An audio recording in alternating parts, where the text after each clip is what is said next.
The first reading of today is taken from the book of Isaiah, chapter 1, verse 10, and verses 16 to 20. In these verses, Isaiah is addressing the rulers of Sodom and Gomorrah.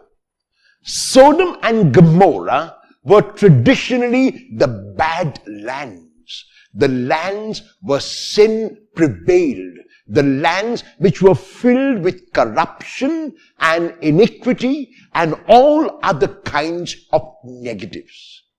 And through the voice of Isaiah, the Lord intends to bring the people back to Him.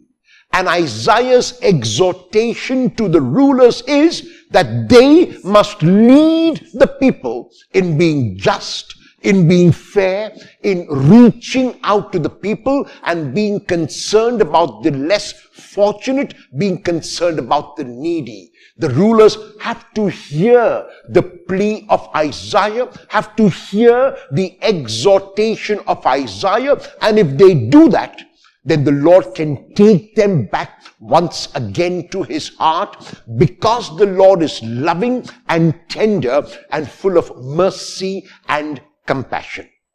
In the gospel text of today, taken from the Gospel of Matthew, chapter 23, verses 1 to 12, Jesus talks about the religious leaders of His time. And when He talks about them, He says that they were people who lived merely to make a show to others of their religiosity and of their holiness. They showed others that they were pious. They showed others that they were righteous. This is only the external show, however.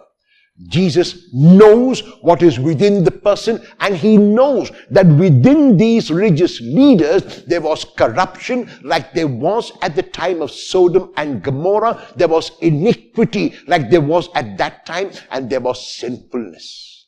So the external show, and often the more external the show is, the less depth there is within a person. So Jesus is telling His disciples that they must not be like the religious leaders of His time. They must be like His disciples. And if any one of them wants to be great, that person has to show his or her greatness not with the external clothes that he or she wears, not with the authority that he or she will manifest, but through service. As Jesus ends the exhortation, He says very clearly that anyone who wants to exalt themselves will be humbled. And the one who humbles themselves will be exalted.